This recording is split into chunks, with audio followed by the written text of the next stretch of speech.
It's 101. I'd like to call the Oklahoma City Riverfront Redevelopment Authority to order. The first order of business, since our vice chairman is absent, we need to appoint Chairman Pro Tem.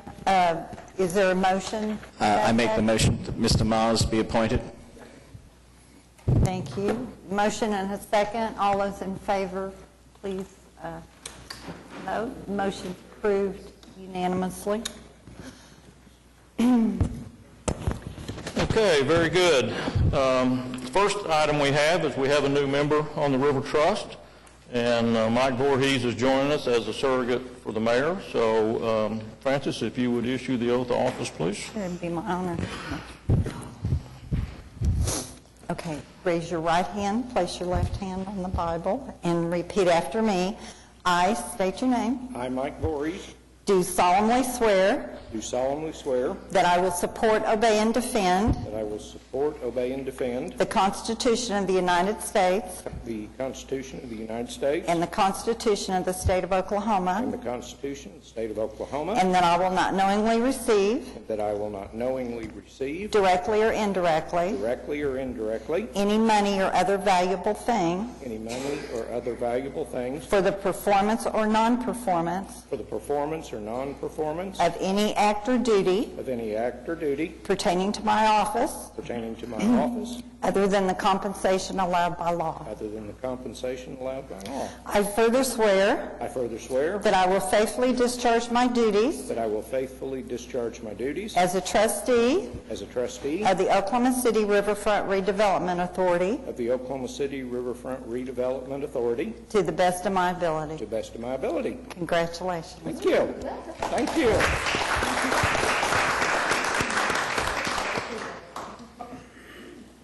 Welcome, Mike, and congratulations. On the note of welcoming people, Councilwoman Salyer, would you like to introduce somebody? Oh, I can't see him, but I'd like to welcome Chase Neal. Why don't Chase stand up for us, please? Chase is one of the 2 Ward 6 Youth Council members that we have serving this year, and he just said he's on break and so decided to spend this glorious afternoon with us down at City Hall. So, Chase, welcome. Very good. We're on to item 3, items from the chairman. Item A is an update on the Oklahoma City Riverfront Redevelopment Authority committee activities. We have a recommendation from the Development and Water Use Committee. Yes, you do. Kathy? The Land and Water Use Committee met earlier today, and we discussed this resolution about the grant that the Oklahoma City Boat Foundation will receive. And it is our recommendation that we adopt this resolution and that it go forward to the City Council. Okay. Do we have somebody who can give us a real brief explanation of what this is, what it's going to be? Mike, is it, I know it's mountain bike and trails, the grant. I think the mountain bike part of it is going to be north of the parking lot there. Well, it's actually meant to be done in phases, and the first phase we addressed we added a small mountain bike component last year, the pump track, and it's been very popular. We wanted to add a little more of an urban mountain bike experience down there, but it also involves everything kind of trail related, and that includes paddle trail. And what a paddle trail is essentially providing access with docks and then maps and information about things to go see as you're in a boat. This is very popular in other parts of the country and other cities that basically encourage people to get on the water and explore, and so it's like marking a trail along the river. And then it also includes some of the support infrastructure like restrooms, public restrooms, and related facilities. So, which is something we need down there. If you're down in that area, it's all temporary right now. So we were going to initially address just the need for the restroom, a small addition to the mountain bike feature, and some dock as kind of a phase 1. A later phase, pending funding, would be to, and really not only pending funding, but to let the Whitewater Center get a little further down the road, and so we can really understand all the dynamics, is to start to define a trail system throughout the area. This is, if we were to look at the Charlotte venue, which is obviously more not an urban venue, mountain biking is a very big part of that whole facility. So we would like to incorporate a more urban course, but we see that as a later phase. And then the other aspect is a trail along the south bank of the river, which would be also a bike trail. But we do have a trail on the south bank, as we know, but right on the river's edge, and actually where the light poles were placed and the new timing towers, there's a space between both, right on the edge of the river, so you could ride your bike or run or walk right along the edge of the race course. And if you've ever seen a world-class race course or watched the Olympics, you see the bikes going right along the course, and that's sort of the idea there. So they're right on the edge of the course. So that also would be a later phase of the project. So, all right. Very, very good. Any questions? Okay. Is that a motion, Kathy? Yes, it is a motion. Second? Second. We have a motion and a second. Cast your vote. Passes unanimously. Item B is an update on the MAP 3 River Subcommittee. Brian, you have anything? We don't have a meeting this month, but of course we were on the way and we had the groundbreaking yesterday. I think several of you were here, and so we're moving forward with the Whitewater. Very good. Item 4 is minutes from last month, September 23rd. Do we have any approval? Second. changes or corrections to that? Cast your vote. Passes unanimously. Item 5 is the consent docket. We have 2 items, the sand mining and oil and gas revenue and the Oklahoma River corridor events update. Move approval of both items. Any comments or questions? Cast your vote. Passes unanimously. Item 6 is our primary agenda items. The first one is receive the Oklahoma River Maintenance Projects update.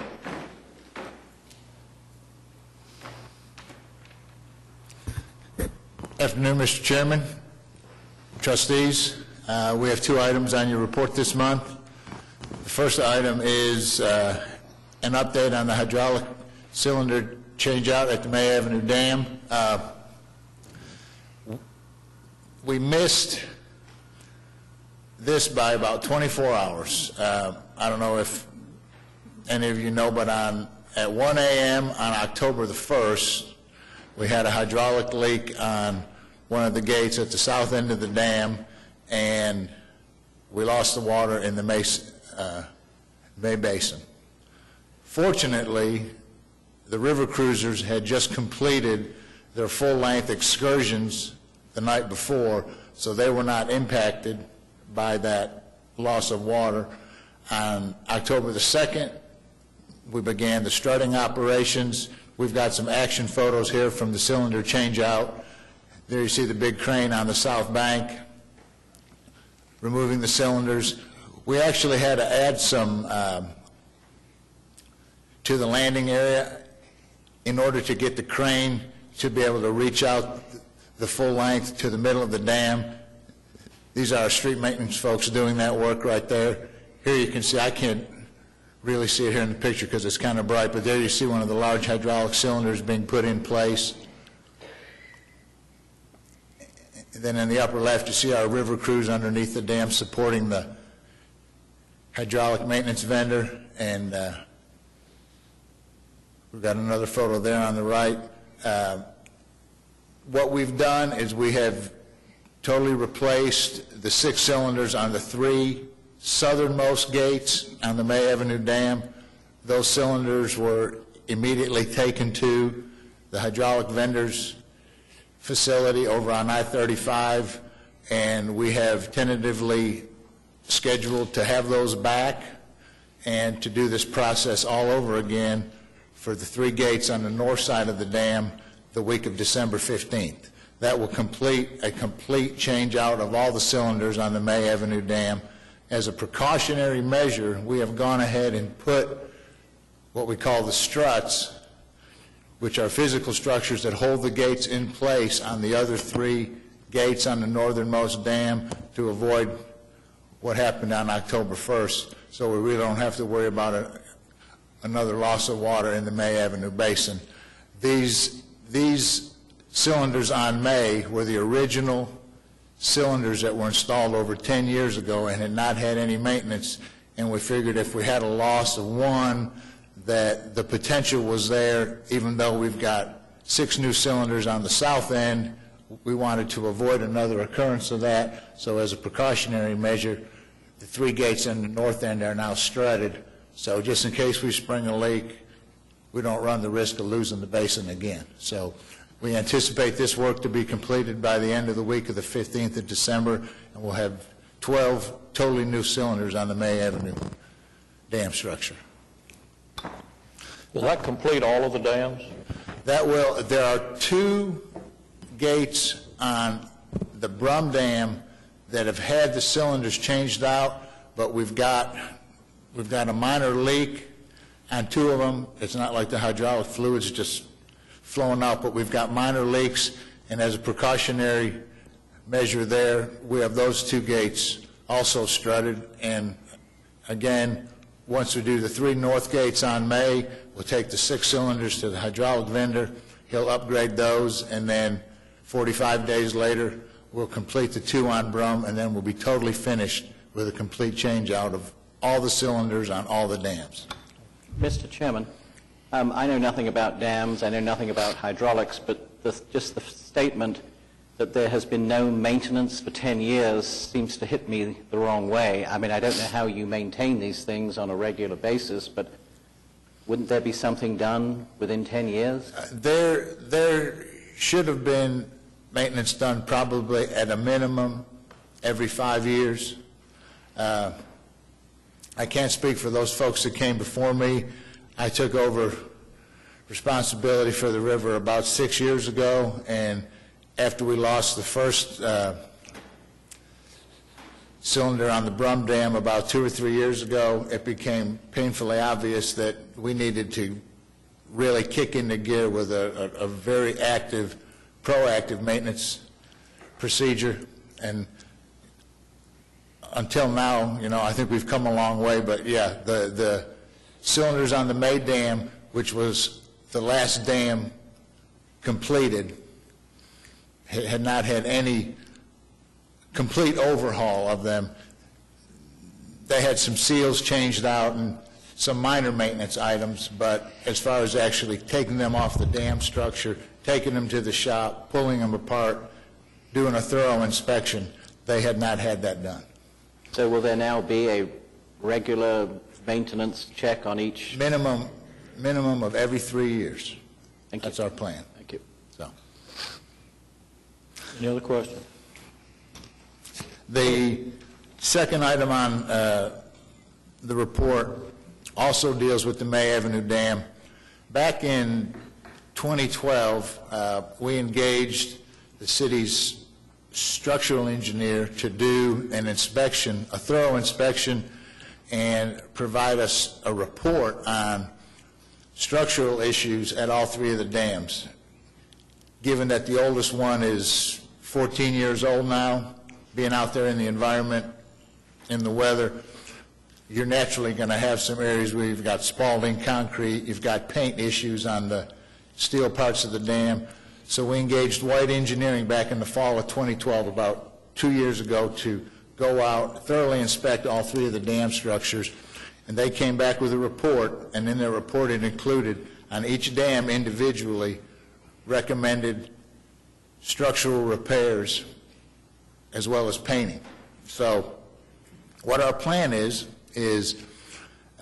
probably about middle of December, we are going to advertise for bids for the structural and the painting repairs on the May Avenue Dam.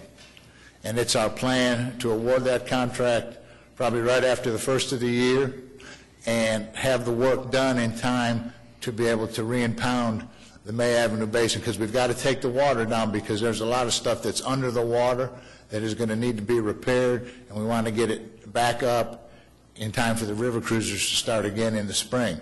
But it is our plan to do 1 dam per year, just like we've done the cylinder change-outs. So that's in the process, and as that work begins, you know, I'll be reporting back to you on that project. So if there's not any questions. Yeah, Paul, going back, Yes, sir.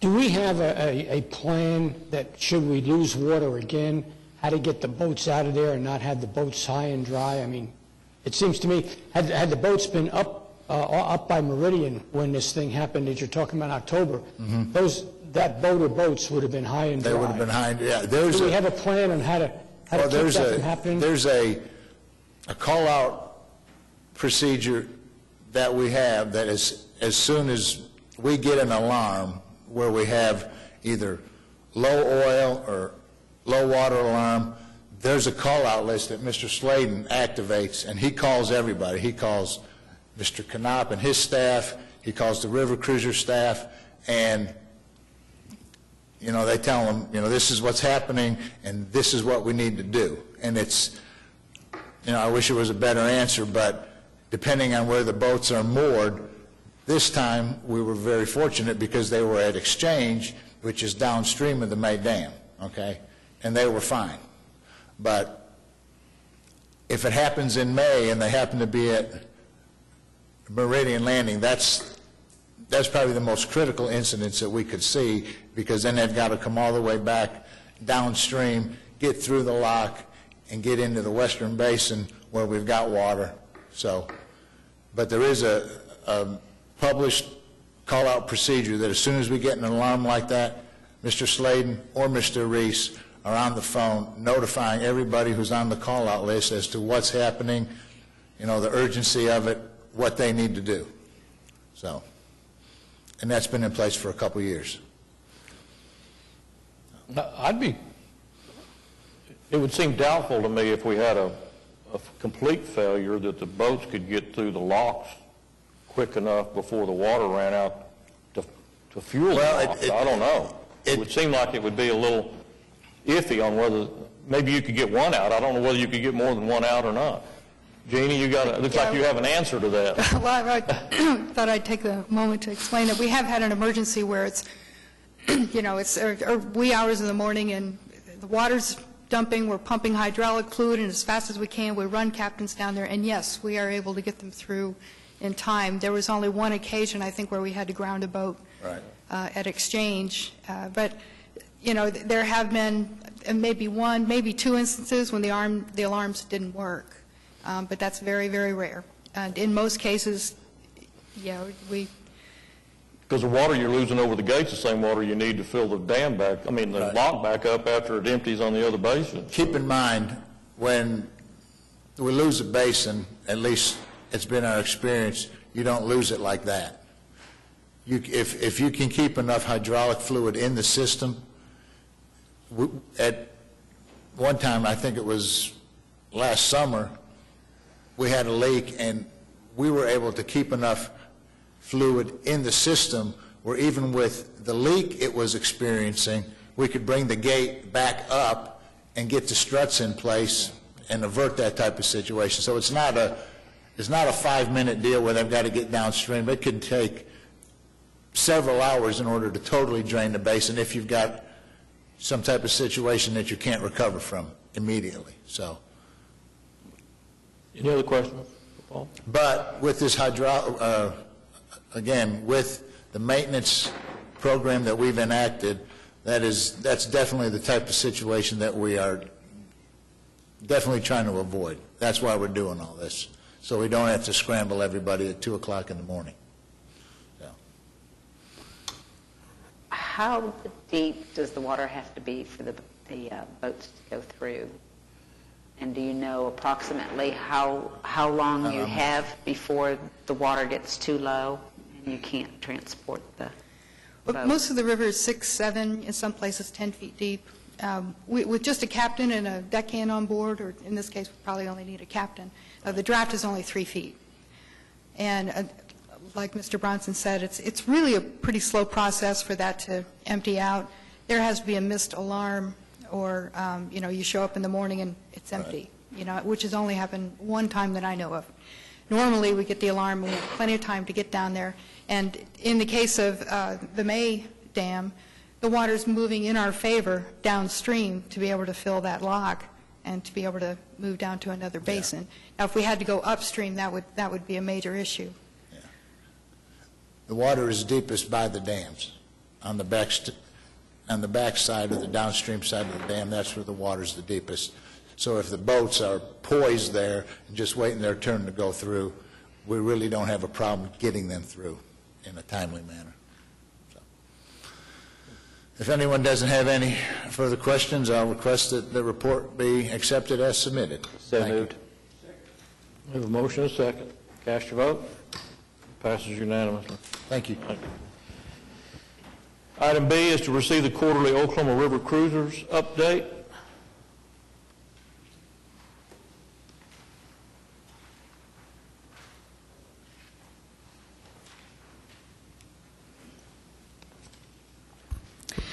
Good afternoon, Mr. Chairman, trustees.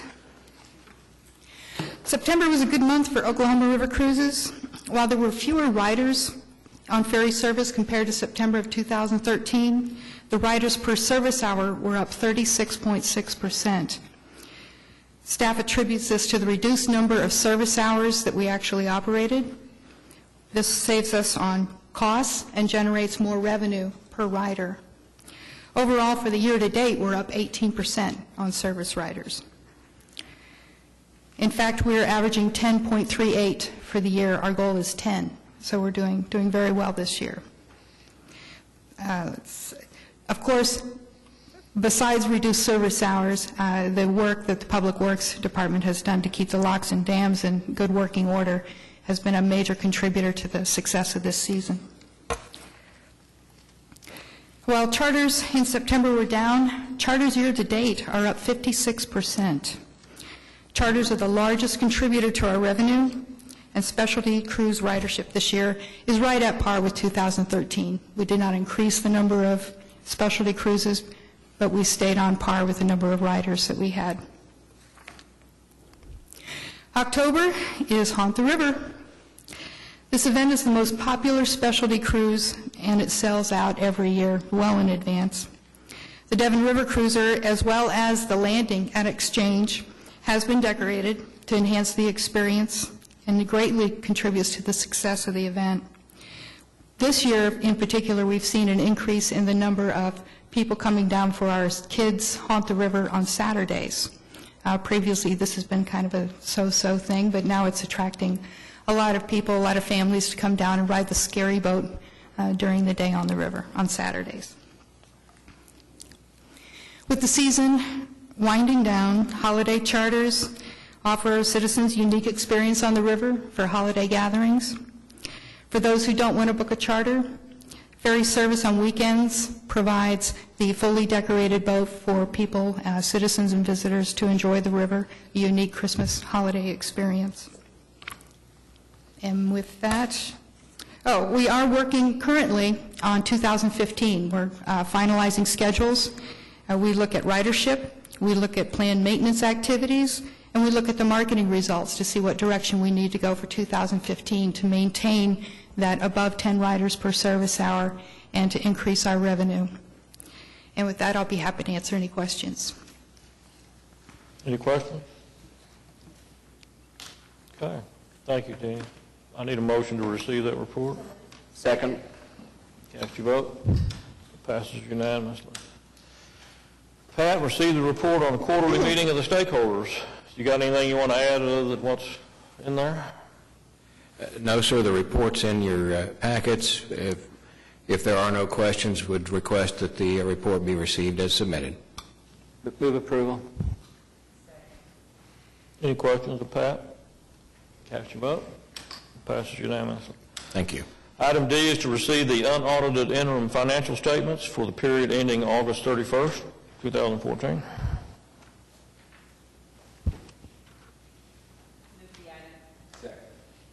We have a motion second. Any questions? Cast your vote. Passes unanimously. Item E is to receive the Oklahoma City Community Foundation Charitable Organization Endowment Fund report for the fiscal year that ended June 30, 2014. Mr. Chairman, I've served on that committee of the Community Foundation for the last 8 years, so if anyone has any questions, I will certainly be willing to try to attempt to answer them. We're $750,000 or so in that fund. And we have an item here coming up where we're going to do the revocable for the holiday parade, and, you know, the proceeds from that have been going into that fund every year. So it's been a big help to bring that fund up. Any other questions? I'll entertain a motion. Cast your vote. Passes unanimously. Item F is to approve a lease agreement among the Oklahoma Riverfront Redevelopment Authority, the City of Oklahoma City, and Pullman Sleeping Car Company, LLC, for a portion of the property on Northeast 10th and Sooner Road. Anybody got any questions, or anybody going to give us a brief what's going on there? When the Sooner Subline was sold from the state of Oklahoma through a proposal process, one of the requirements or one of the things that had to be done was some type of passenger train service return from, I won't say Oklahoma City to Tulsa because I think that's an overstatement. I think it's from somewhere in the Oklahoma City area to maybe Sand Springs. And so they are looking for a terminal point, and they would like to use this as a terminal point for the service. It's a challenging proposition for them. The track is in a condition that the trains can't go over a certain speed, and they're not starting at a particularly populous point nor ending at a particularly populous point, but they are required to put some service in effect, and they'd like to use this land for their southern or western terminal point. I noticed in the item, in the further explanation on it, it talked about a temporary platform and parking area. Is there an assumption if this became ongoing that would be the location they'd build a more permanent structure, or do you know that? I've talked to them, and I don't know that. I think they would, if it's going to be successful, I think it ultimately it's going to need to come down into breakdown, and there's some challenges to get for that to happen. Okay. Jim, when they ran those tests before the sale was consummated, did they stop at this location here? Is this where they did, or is this an improvement over where they were stopping during the test, or don't you know? I don't think this is the exact area, but it was, I don't know the answer to that, Larry. Okay. I know that, I don't think I'm pretty sure that's about where they stopped, somewhere in that area. Okay. I thought that sounded like a really interesting and could very well be a very convenient way of traveling to Sapulpa. But I was wondering, it'll go through maybe Stroud or around Stroud and around Bristow. So does that mean the intentions are to have 2 stops before it gets to Sapulpa? I don't know that. Is this tourist? I mean, it's not intended to be how you get to Tulsa for a quick meeting, or? One would think not. But you sort of mentioned the speed, so I assume. Okay. There were a couple of trains that ran 6 months ago or so. Right. And they were sold out. And all 3 of them sold out. And they arranged them around Thunder games and brought folks from Tulsa and then turned around and brought it back. So, I think there's long-term hope that it would run from Tulsa into the intermodal hub in Oklahoma City and would be part of a longer-term, regional transit opportunity. So The fact of the matter is, exciting. Until the railroad tracks are brought up to a higher grade so that they can move faster, it really isn't probably a very practical transportation system. Any other questions? When do they think they might get to Tulsa? So it would be Oklahoma City to Tulsa, not to Sand Springs. Is it Sapulpa? Is it Sapulpa, not Sand Springs? Sapulpa. I don't know that either. They were, I've met with them, and they were very, very sketchy on their plans. They just had a commitment to provide service, so they were, looking at their options of doing so, and this is one of the steps in that process, is getting a western terminal point. I guess then to me, it would beg the question, if they build these temporary structures and 5 years from now they decide to go out of business, are they going to take them down, or are they just going to leave them there, or what does the document say? They have to take them out. Okay. All right. Any other questions? Need a motion? So moved. Cast your vote. Passes unanimously. Item G is a companion to the one we've already discussed about the use of the Recreational Trails Program grant by the Oklahoma City Boathouse Foundation. Need a motion? All right. Cast your vote. It passes unanimously. Item H is to recommend to the City Council approving a revocable permit for the OKC Events and Entertainment LLC for the Holiday River Parade the day after Thanksgiving. This is the 10th annual parade, and it's always been a very popular event. Second. I have a motion second. Any questions? Cast your vote. Passes unanimously. Item 7 is claims. Got the claims docket. Move approval. Second. Any questions? Cast your vote. Passes unanimously. Item 8 is additional items. Any comments by staff? Pat, you have anything on the Director of Development report?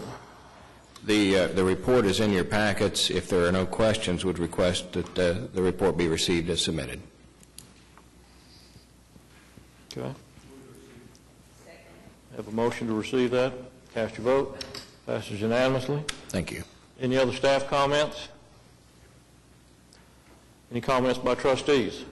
Mr. Chairman, the only comment I have is that if you recall, on September the 29th, Brian, yourself, and myself, we met with Aubrey Hammondtree for her to go over the outline of the new city plan as far as it impacts the river and this particular trust, which was a very informative meeting. That's moving forward. I think you had a joint workshop last week with planning, and the plan is moving forward. Any other comments by trustees? Any citizens be heard?